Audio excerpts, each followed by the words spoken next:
Friends, ఇవాళ మా అంకమ్మ తల్లి గుడిలో హోమాలు ఉన్నాయి. అలాగే రేపేమో శిఖర ప్రతిష్ట ఉంది. అన్నిటికీ ఏర్పాట్లు చేస్తున్నారు. ఒకసారి చూపిస్తాను.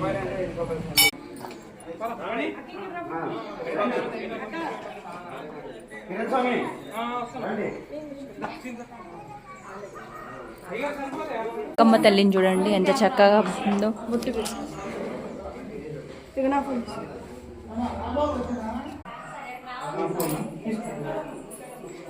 ఫ్లవర్స్తో చాలా బాగా డెకరేషన్ చేశారండి, చూడండి.